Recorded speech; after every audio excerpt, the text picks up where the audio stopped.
হরে কৃষ্ণ। আগামী 18ই জুন তেসরা আষাঢ় মঙ্গলবার পবিত্র পাণ্ডবা নির্জলা একাদশী ব্রত। বছরের একটি শ্রেষ্ঠ একাদশী হচ্ছে এই পাণ্ডবা নির্জলা একাদশী ব্রত। কিন্তু সেই ব্রতটি স্মার্ত মতে 17ই জুন সোমবার পালন করা হবে, আবার গোস্বামী মতে 18ই জুন মঙ্গলবার পালন করা হবে। তাহলে সঠিক শাস্ত্রীয় বিধান কোনটা, আমরা কোন দিনে পালন করব, কেন এই দ্বিমত? আবার এই পাণ্ডবা নির্জলা একাদশী ব্রত বছরের শ্রেষ্ঠ একাদশী, এই দিনে কোন কোন খাবার খাওয়া যাবে, কোন কোন খাবার খাওয়া যাবে না। অনেকে ব্রত করি, ব্রতের সংকল্প মন্ত্র পারণ মন্ত্র জানি না। আবার এই ব্রতের বিশেষ মাহাত্ম্য কথা শাস্ত্রে বর্ণনা করা হয়েছে। 12টি একাদশী ব্রত করলে যে ফল পাওয়া যায়, এই একটি মাত্র পাণ্ডব নির্জলা একাদশী ব্রত পালন করলে সেই সমান ফল পাওয়া যাবে। স্বয়ং ভীমসেন তিনি কিন্তু এই ব্রত পালন করতেন, তাই তাদের নাম অনুসারে এই ব্রতের নাম হয়েছে পাণ্ডবা নির্জলা একাদশী ব্রত। তাই খুবই গুরুত্বপূর্ণ প্রসঙ্গ আজকের এই পর্বে আমরা জানার চেষ্টা করব।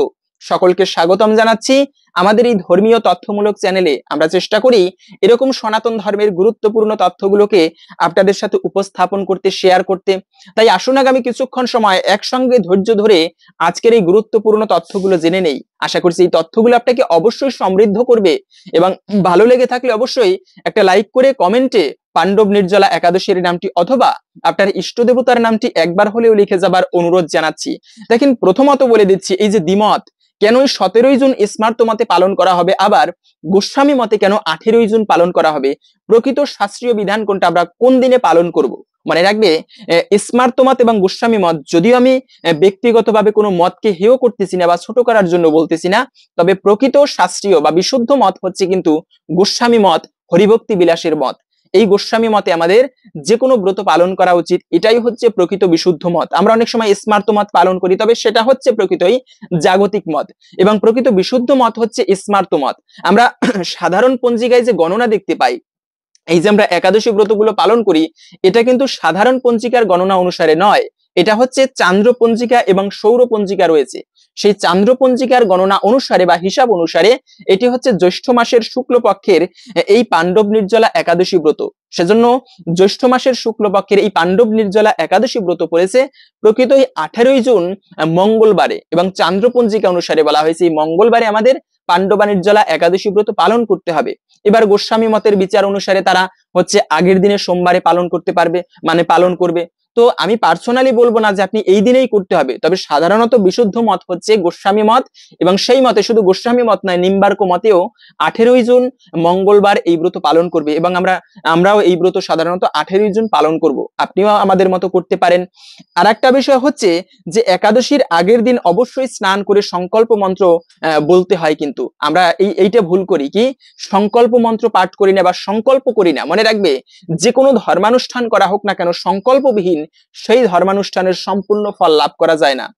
সংকল্পে না বিনা রাজেন্দ্র, এটা একটা সুন্দর একটা মন্ত্র রয়েছে এরকম, এটা হচ্ছে ব্রহ্মবৈবর্ত পুরাণে। সেটা হচ্ছে সংকল্পবিহীন, সংকল্পে না বিনা রাজেন্দ্র ইয়াৎ কিঞ্চিত কুরুতে নর ফলঞ্চ অল্পকম তস্য ধর্মচ্ছ অধ্যক্ষয় ভবেৎ। যে সংকল্প না করে যদি আপনি বিশেষ যজ্ঞ করেন, বিশেষ পুজো করেন, তবে সেই যজ্ঞ ধর্মানুষ্ঠানের সম্পূর্ণ ফল আপনি লাভ করতে পারবেন না। তাই অবশ্যই আপনি একটা ব্রত করবেন, পাণ্ডব নির্জলা একাদশী ব্রত, খুবই গুরুত্বপূর্ণ ব্রত। আপনি তার আগের দিনে অবশ্যই সকালবেলা অথবা সেই ব্রতের দিনে প্রভাতকালে স্নান করে আপনি ভগবানের মন্দিরের সামনে গিয়ে তাকে একটা পুষ্প অর্পণ করে, নতুবা মানে করজোরে এই বিশেষ মন্ত্রটি পাঠ করতে হয়। আমি সংকল্প মন্ত্র বলে দিচ্ছি, এই পাণ্ডব নির্জলা বা যে কোনো একাদশী ব্রত পালনের আগে এই সংকল্প মন্ত্রটি পাঠ করতে হয়। সেটি হচ্ছে একাদশাম নিরাহার স্থিতা অহম অপরেহ অরি ভক্সামি পুণ্ডরিকাক্ষ শরণম্যে ভবচ্যুত। ভগবানের কাছে এই মন্ত্রটা বলে, অথবা যদি মন্ত্র না জানেন সেক্ষেত্রে আপনারা বাংলায় ভগবানের কাছে প্রার্থনা করবেন যে আমি এই ব্রত করতেছি, কৃপা করুন আমার উপরে, যেন আপনার সন্তুষ্টির জন্য হে প্রভু এই ব্রত ভালোভাবে পালন করতে পারি। তো এই মন্ত্রটা অবশ্যই আমাদের পাঠ করা উচিত। সেই ব্রত, যে কোনো ব্রত পালন করার আগে সকালবেলা স্নান করে তারপরে এই মন্ত্রটা ঠাকুরের কাছে বলা উচিত। এবং বলা হয়েছে যে একাদশীর যে সঠিক তিথি, এই যে মানে পঞ্জিকা অনুসারে একাদশীর যে মূল তিথি সেটি কখন শুরু হচ্ছে সেটাও আমরা জেনে নিচ্ছি। একাদশীর মূল তিথি শুরু হচ্ছে মূলত 16ই জুন রবিবার মধ্যরাত্র 3টা 5 মিনিট থেকে থাকবে মূলত 17ই জুন সোমবার শেষ রাত্র মানে ভোরবেলা 4টা 40 মিনিট পর্যন্ত। তো সেজন্য সোমবারে অনেকে এই ব্রত পালন করবে, যেহেতু সোমবারে এই মানে মূল একাদশী তিথিটা উদয়া তিথি মেনে পড়েছে। তবে মূলত যেহেতু সোমবার দশমী বিদ্যা, তাই পরের দিনে গোস্বামী মতে এই ব্রত পালন করতে হয়, কেননা দশমী বিদ্যা একাদশী পালন করলে সে ব্যক্তির পূর্ব জন্মের পাপ পুণ্য ধ্বংস হয়। তাই অবশ্যই আমাদের দশমী বিদ্যা একাদশী ব্রত বর্জন করতে হয় এবং দ্বাদশী সংযুক্ত একাদশী ব্রত পালন করতে হয়। আর একটা বিষয় হচ্ছে পারণ। পারণ কিন্তু বরাবরই খুবই গুরুত্বপূর্ণ বিষয়।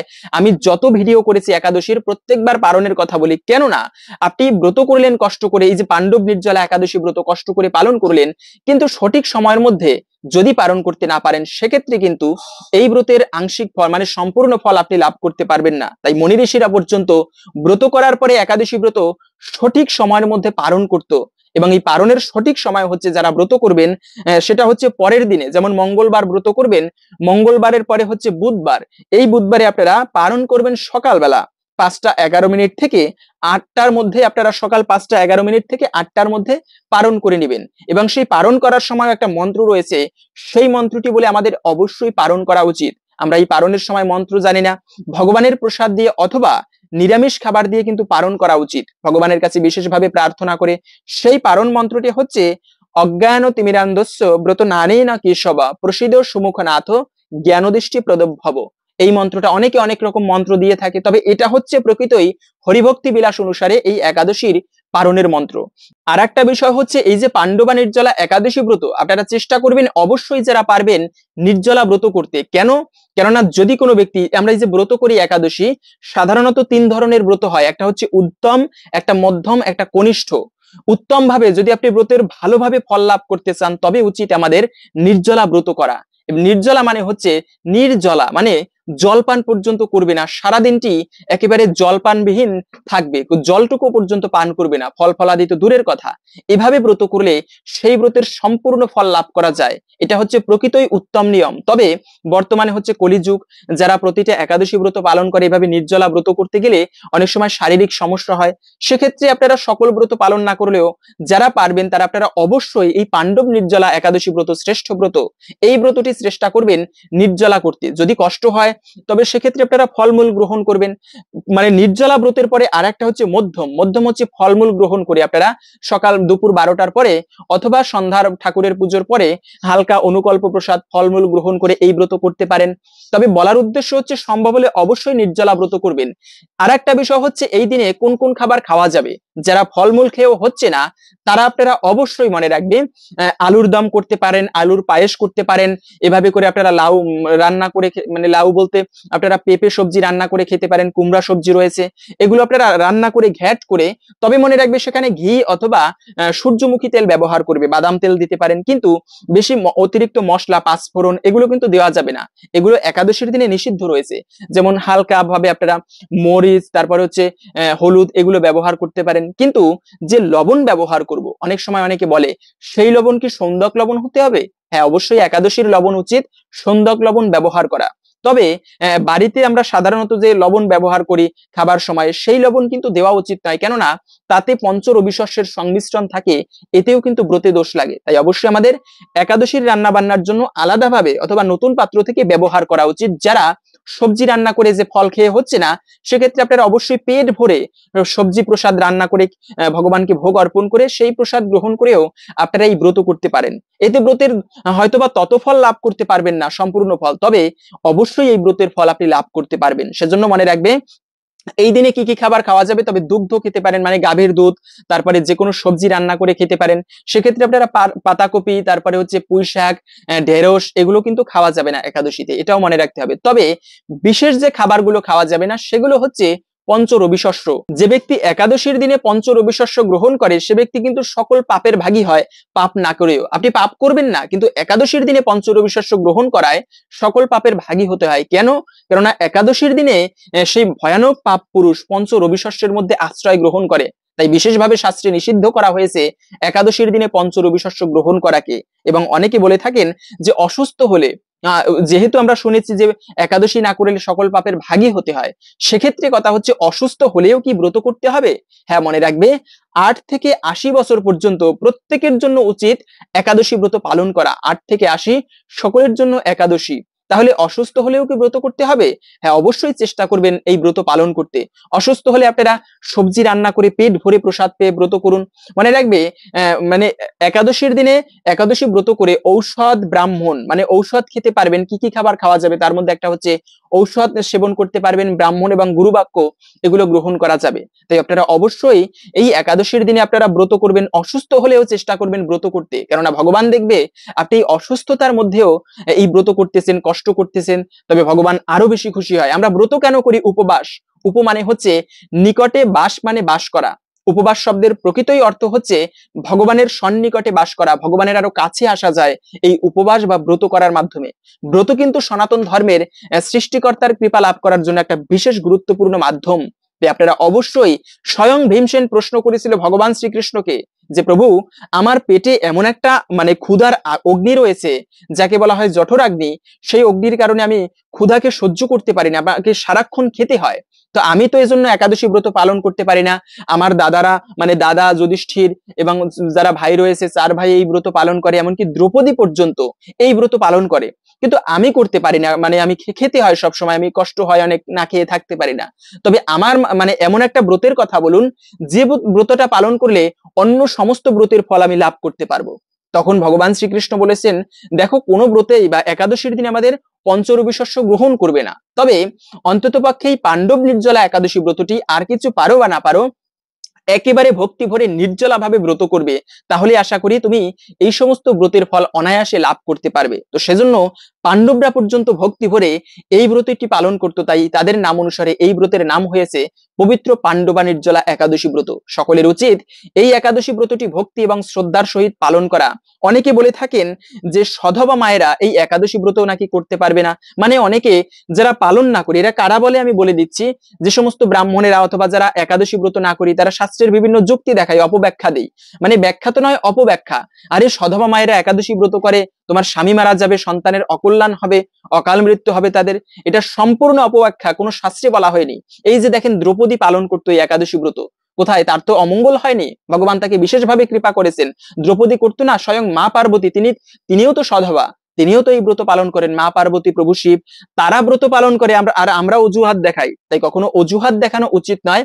প্রত্যেকের উচিত ভক্তি এবং শ্রদ্ধার সহিত এই ব্রতটি একান্তভাবেই পালন করা, এই পাণ্ডব নির্জলা একাদশী ব্রত। এবং এই দিন কোন কোন খাবার খাওয়া যাবে না তা তো বলে দিলাম। পঞ্চরবি শস্য, পুঁইশাক, ঢেঁড়স, হরলিক্স, তারপরে আপনারা হচ্ছে কাউন, শ্যামাচাল, শ্যামাদানা। অনেকে বলে থাকেন যে সাবুদানা খাওয়া যাবে কিনা। হ্যাঁ, যদি সেটা পিওর সাবুদানা হয় তবে সেগুলো অবশ্যই খাওয়া যাবে। এবং পঞ্চরবি শস্য থেকে যেমন আটা, ময়দা, সুজি, এগুলো কিন্তু ভুলেও এই একাদশীর দিনে খাওয়া যাবে না। মূলত হচ্ছে এই দিনটি আমাদের উপবাস থেকে ঠাকুরের জন্য কাটানো উচিত, নিজেকে সংযত করে খাবারের প্রতি লোভ না দিয়ে সারাদিনটি ঠাকুরের সেবায় কাটানো উচিত। সেটা হচ্ছে প্রকৃত ব্রতের নিয়ম। আমরা ব্রত করি কিন্তু মিথ্যা কথা বলে বেড়াই, তারপরে বাজে সঙ্গ করে বেড়াই, ঠাকুরের পুজোর ধারে ধারেও নেই, তবে কিন্তু এই ব্রতের সম্পূর্ণ ফল লাভ করা যায় না। এবং আর একটা বিষয় হচ্ছে যে এই একাদশীতে অনেকে একজনে প্রশ্ন করেছেন যে প্যাকেটজাত যে খেজুর রয়েছে, প্যাকেটের মধ্যে যে খেজুর থাকে, একাদশীর দিনে সেই খেজুর ঠাকুরকে ভোগ দিয়ে আমরা প্রসাদ রূপে পেতে পারবো কিনা। মনে রাখবে, খেজুর ওই যে প্যাকেটজাত খেজুর, ওটি কিন্তু ঠাকুরকে ভোগ দেওয়া উচিত নয়, বিশেষ করে একাদশীতে। কেন ভোগ দেওয়া উচিত নয়? কেননা সেই খেজুর সাধারণত যেভাবে প্যাকেটজাত করা হয় সেটা হচ্ছে অনেক ফ্যাক্টরিতে দেখা গিয়েছে, মানে পা দিয়ে পাড়ানো হয় প্রথমে, তারপরে পা দিয়ে পাড়ানোর পরে সেখানে সরিষার তেল মিশ্রিত করে সেই খেজুরকে প্যাকেটজাত করা হয়। একে তো হচ্ছে সরিষা পঞ্চরবি শস্যের মধ্যে একটি, তা একাদশীর দিনে খাওয়া যাবে না, এতে ব্রত ভঙ্গ হয়ে যায়। দ্বিতীয়ত হচ্ছে পাড়ানো হয়, কখনোই ভগবানের ভোগে লাগে না, তাই খেজুর সাধারণত সেজন্য ভগবানের ভোগে দেওয়া হয় না। তবে আপনি যদি পিওর খেজুর হয়, যে বাড়িতে গাছে হয়েছে পাকা খেজুর, সেই খেজুর আপনি অবশ্যই ভগবানকে ভোগ অর্পণ করতে পারেন।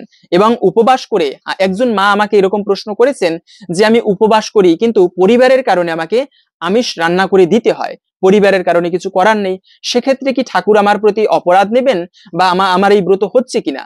হ্যাঁ, মনে রাখবে, যেহেতু পরিবেশে হচ্ছে না, অনেক সময় আমাদের অনেক ভক্তরা প্রশ্ন করেন যে আমি দূর দেশে রয়েছে, আগের দিনে নিরামিষ খাবার খেতে হয়, তবে যদি আমি আগের দিনে নিরামিষ খাবার না খেতে পারি, আমিষ খাবার খেয়ে ফেলি, এই ব্রত পালন করতে পারবো? হ্যাঁ, অবশ্যই পারবেন, কেননা ভগবান দেখতেছি আপনি কতটা কষ্ট করে এই ব্রত করতেছেন। সেক্ষেত্রে সেই বা আপনারা যারা এরকম আমিষ রান্না করে দিতে হয় পরিবেশের কারণে, তাদেরকেও বলতেছি আপনারা অবশ্যই এই ব্রতের সম্পূর্ণ ফল আপনারা লাভ করতে পারবেন।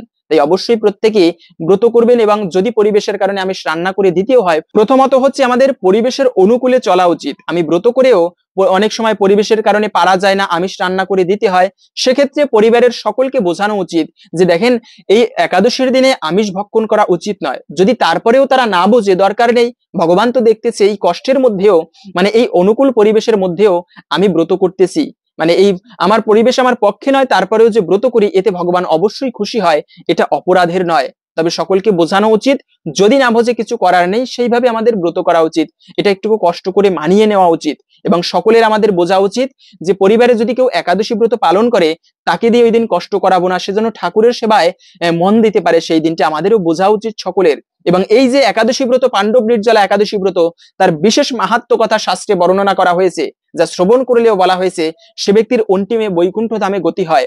আমাদের প্রত্যেকটা একাদশী ব্রতের মাহাত্ম্য কথা শ্রবণ করা উচিত। তাই অবশ্যই প্রত্যেককে বলবো কিছুক্ষণ সময় ধৈর্য ধরে এই পাণ্ডব নির্জলা একাদশী ব্রত মাহাত্ম্যটি আসুন শ্রবণ করি। সনাতন ধর্মের পুণ্য লাভ করার জন্য একটা গুরুত্বপূর্ণ মাধ্যম হচ্ছে শ্রবণ করা। শ্রবণাম মঙ্গলম বলা হয়েছে, পরীক্ষিত মহারাজ 7 দিন মাত্র জীবনে অত ভালো ভক্তি জীবন পালন করেনি, 7 দিন মাত্র এই কৃষ্ণ কথা শ্রবণ করেছে, সাথে সাথে সে বৈকুণ্ঠধাম প্রাপ্ত হয়েছে। তো এই ব্রত মাহাত্ম্য শ্রবণ করলেও ব্রহ্মবৈবর্ত পুরাণে বলা হয়েছে সে ব্যক্তি ভগবান বিষ্ণুর খুবই প্রিয় হয়। এবং একটুকু হলেও আশা করি এই পাণ্ডবা নির্জলা একাদশী ব্রতের ফল আপনি লাভ করতে পারবেন। দেখেন পাণ্ডবা নির্জলা একাদশী ব্রত মাহাত্ম্য, জ্যৈষ্ঠ মাসের শুক্লপক্ষের এই পাণ্ডব নির্জলা একাদশী ব্রত সম্পর্কে ব্রহ্মবৈবর্ত পুরাণে ভীমসেন ব্যাসদেব সংবাদে বর্ণিত হয়েছে। মহারাজ যুধিষ্ঠির বললেন, হে জনার্দন, আমি অপরা একাদশীর সমস্ত মাহাত্ম্য শ্রবণ করলাম, এখন জ্যৈষ্ঠ মাসের শুক্লপক্ষের একাদশীর নাম এবং মাহাত্ম্য কৃপাপূর্বক আমার কাছে বর্ণনা করুন। শ্রীকৃষ্ণ বললেন, এই একাদশীর কথা মহর্ষি ব্যাসদেব বর্ণনা করবেন, কেননা তিনি সর্বশাস্ত্রের অর্থ এবং তত্ত্ব পূর্ণরূপে জানেন। রাজা যুধিষ্ঠির ব্যাসদেবকে বললেন, হে মহর্ষি দ্বৈপায়ন, আমি মানুষের লৌকিক ধর্ম এবং জ্ঞানকাণ্ডের বিষয়ে অনেক শ্রবণ করেছি, আপনি যথাযথভাবে ভক্তি বিষয়ে নিয়ে কিছু ধর্মকথা এখন আমায় বর্ণনা করুন। শ্রী ব্যাসদেব বললেন, হে মহারাজ, তুমি যেসব ধর্মকথা শুনেছ, এই কলিযুগের মানুষের পক্ষে সে সমস্ত পালন করা অত্যন্ত কঠিন, যা সুখে সামান্য খরচে অল্প কষ্টে সম্পাদন করা যায়, অথচ মহাফল প্রদান করে এবং সমস্ত শাস্ত্রের সারস্বরূপ, সেই ধর্মই কলিযুগের মানুষের পক্ষে করা শ্রেয়। সেই ধর্মকথাই এখন আপনার কাছে বর্ণনা করছি।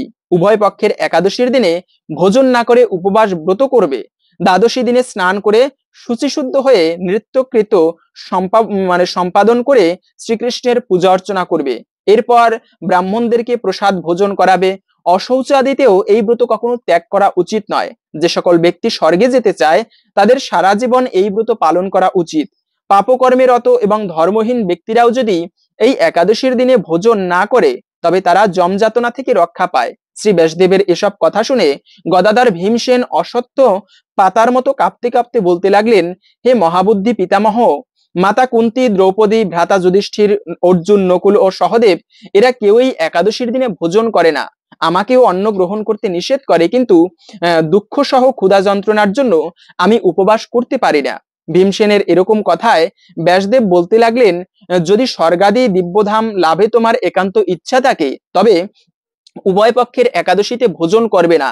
তদুত্তরে ভীমসেন বললেন, আমার নিবেদন এই যে উপবাস তো দূরের কথা, দিনে একবার ভোজন করে থাকাও আমার পক্ষে অসম্ভব, কারণ আমার উদরে বৃক নামক অগ্নি রয়েছে, ভোজন না করলে কিছুতেই সে শান্ত হয় না। তাই প্রতিটি একাদশী পালনে আমি একেবারেই অপারগ।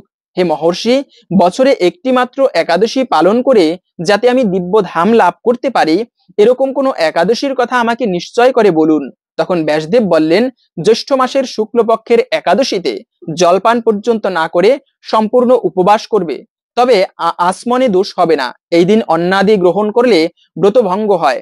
একাদশীর দিন সূর্যোদয় থেকে দ্বাদশীর দিন সূর্যাস্ত পর্যন্ত জলপান বর্জন করলে অনায়াসে 12টি একাদশীর ফল লাভ হয়। বছরে অন্যান্য একাদশী পালনে অজান্তে যদি কখনো ব্রত ভঙ্গ হয়ে যায়, তাহলে এই একটি মাত্র একাদশী ব্রত পালন করলে সেই সব দোষ দূরীভূত হয়। দ্বাদশী দিনে ব্রহ্ম মুহূর্তে স্নান আদি কার্য সম্পন্ন করে শ্রীহরির পুজো করবে। সদাচারী ব্রাহ্মণদের বস্ত্র আদি দান সহ ভোজন করিয়ে আত্মীয় স্বজন সঙ্গে নিজে ভোজন করবে। এরূপ একাদশী ব্রত পালনে যে প্রকার পুণ্য সঞ্চিত হয় তা শ্রবণ করো। সারা বছরের সমস্ত একাদশীর ফলই এই একটি মাত্র ব্রত উপবাসে লাভ করা যায়। শঙ্খচক্র গদা পদ্মধারী ভগবান শ্রীকৃষ্ণ বললেন, বৈদিক ও লৌকিক সমস্ত ধর্ম পরিত্যাগ করে যারা আমার শরণাপন্ন হয়ে এই নির্জলা একাদশী ব্রত পালন করে তারা সর্বপাপ হইতে মুক্ত হয়। বিশেষত কলিযুগে ধন সম্পদ দানের মাধ্যমে সদ্গতি বা স্মার্ত সংস্কারের মাধ্যমেও যথার্থ কল্যাণ লাভ হয় না। কলিযুগের দ্রব্য শুদ্ধি নেই, কলিতে শাস্ত্রোক্ত সংস্কার বিশুদ্ধ হয় না, তাই বৈদিক ধর্ম কখনো সুসম্পন্ন হতে পারে না। হে ভীমসেন, তোমাকে বহু কথা বলার আর প্রয়োজন কি? তুমি উভয় পক্ষের একাদশীতে ভোজন করবে না। যদি তাতে অসমর্থ হও তবে জ্যৈষ্ঠ মাসের শুক্ল পক্ষের একাদশীতে অবশ্যই নির্জলা উপবাস করবে। এই একাদশী ব্রত ধনধান্য ও পুণ্য প্রদায়িনী। যমদূতগণ এই ব্রত পালনকারীকে মৃত্যুর পরও স্পর্শ করতে পারে না। পক্ষান্তরে বিষ্ণুদূতগণ তাকে বিষ্ণুলোকে নিয়ে যায়। শ্রী ভীমসেন ওই দিন থেকে নির্জলা একাদশী ব্রত পালন করতে থাকায় এই একাদশী পাণ্ডবা নির্জলা বা ভীমসেনী নামে প্রসিদ্ধা হয়েছে জগতে। এই নির্জলা একাদশীতে পবিত্র তীর্থে স্নান, দান, জপ, কীর্তন ইত্যাদি যা কিছু করেন না কেন তা অক্ষয় হয়ে যায়। যে ব্যক্তি ভক্তি সহকারে এই পাণ্ডবা নির্জলা একাদশী ব্রত মাহাত্ম্য পাঠ এবং শ্রবণ করে তিনি বৈকুণ্ঠধাম প্রাপ্ত হয়। তাহলে আশা করি বুঝতে পেরেছেন এই পাণ্ডব নির্জলা একাদশী ব্রত পালন করলে আমরা কি ফল লাভ করতে পারি। এবং বিশেষভাবে বলবো, এই দিনে আপনারা অবশ্যই ব্রত করবেন এবং ব্রত শেষে এই ব্রত মাহাত্ম্যটি পাঠ করে এই দিনে বিশেষভাবে আপনারা শ্রবণ করবেন। সন্ধ্যাকালে সকলে মিলে ঠাকুরের পুজো করার সময় সকলে মিলে শ্রবণ করার পরে তারপরে কিছু পুষ্প নিয়ে অবশ্যই ভগবানের চরণে পুষ্পাঞ্জলি দিবেন। এতে আশা করি ভগবান বিশেষভাবে প্রসন্ন হবে এবং এই ব্রতের ফল আপনি লাভ করতে পারবেন। হরে কৃষ্ণ। যদি আজকের এই গুরুত্বপূর্ণ তথ্যগুলো জেনে আপনি সমৃদ্ধ হয়ে থাকেন অবশ্যই একটা লাইক করে যাবেন এবং কমেন্টে পাণ্ডব নির্জলা একাদশীর নামটি অথবা আপনার ইষ্ট দেবতার নামটি একবার হলেও লিখে যাবার অনুরোধ জানাচ্ছি। ভগবানের কৃপায় সকলের জীবনের আধ্যাত্মিক উন্নতি সাধিত হোক এই কামনা করে আজকের ভিডিওটি এখানে সমাপ্ত করছি। হরে কৃষ্ণ।